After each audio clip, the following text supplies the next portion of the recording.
and that's tricky always. Given the fact that there has been such an investment from the group at the headquarter level, and this is, I understand, is not just a Mini subject, but it becomes a BMW Group subject. But still, if there's a Mini input to it, I'd like to know. Is there ever talk about utilizing some of that capacity for markets outside of India? That's a very good question to which I cannot answer. Yeah, I feared you would say that. You see why I'm asking. You can try it. Yeah. No, but because given the scale and size and also how the market hasn't quite responded to that, it seems like the obvious thing to do. But coming back then to product, off late we've seen here, of course, in India, the focus has been the car behind you, the Countryman. And for very obvious reasons, in India, there's always this understanding that cars with a higher ground clearance, SUVs, of course, becomes the sort of sweet spot. Do you find that the market has responded similarly as well? Well, thanks to the model you just sort of mentioned, we've had a huge growth. And would we have had the same growth with other models? Maybe. Now, I believe we have sufficient knowledge in India to tell us that this is the market we need to launch. So I trust the market and the choice that has been made. But you also find that there's a greater acceptance for it now in the new generation? I mean, we had the old one being assembled here as well, but completely very niche then. Completely. I mean, first of all, it's a car that is locally assembled, so that there's really, don't dare to say the Indian flavor, because it's a complete Mini, but there's the Indian heart in it, and helps us also to be more competitive in terms of pricing, yeah, response to the market needs. All right. Otherwise, we would not be successful. I mean, we grew 70% last year, nearly. Yeah. No, and do you anticipate now that, especially, there have been a few things that are, of course, outside the control of the industry, which have largely been responsible for the pressure that we've seen on the market of late. 18 months now almost, where we've seen the market stay a little depressed. Now that, in India, elections is a very big deal, that's behind us. We've also got a very strong, stable government now coming back to the center.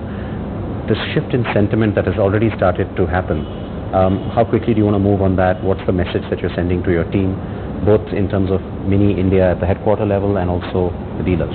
Well, like I said, India for me is my second biggest market. So I do expect growth here, definitely. Now I contradict myself. I said no volume. There's room for growth. That's the only thing I will tell you. No, but do you have an expectation now that of course the worst may be behind us in a sense? I mean, you still grew in what was a tough year. It was tough, but it was not worse. I mean, we have an industrial base that we're using. I think capacity is there, so we can use it, definitely. There are customers outside. Maybe there's not enough customers aware of the brand, so we need to go and get them and talk to them, convince them. And yes, we will grow. The next big, let's say, milestone that everybody's looking forward to is the new emission norms when they kick in next year. So the move to Bharat Stage 6. Talking of diesel now, right? Yeah, I mean, yes. Well, it's for everything, diesel and petrol, yeah. But of course, diesel becomes the big question mark for a lot of people.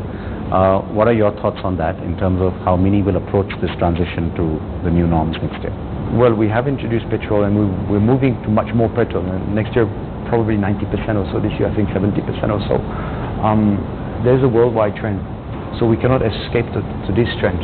I come from Japan, where it's completely opposite. Somehow, in Japan, they're not so much, how to say, impacted by the diesel, let's call it Dieselgate, okay, for a moment, which generated this whole feeling about diesel. So yes, regulations are tougher now in Europe, and probably a lot of the brands will step out of the diesel in the coming years. India will probably be following the same pattern. So we are just following the whole trend of the industry.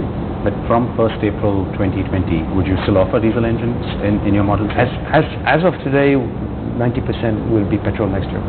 Okay, but you're not going to sort of take diesel completely out then.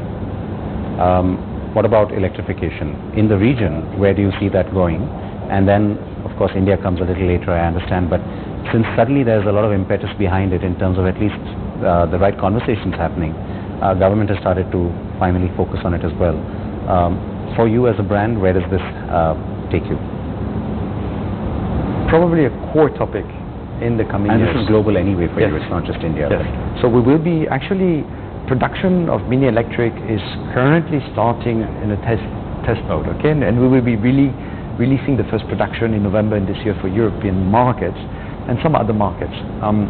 So electrification, I would say, first of all, once you've driven an electric Mini, you'll be like, wow. I still haven't driven one. And yeah, oh, super. So we say any that opportunity is welcome. let's do it. We say that if Alec Isigonis had the, let's say, electric engine at that time, he would have put the electric. Full torque, pedal to the Exactly. metal, I mean, it go-kart kind of really feeling. fits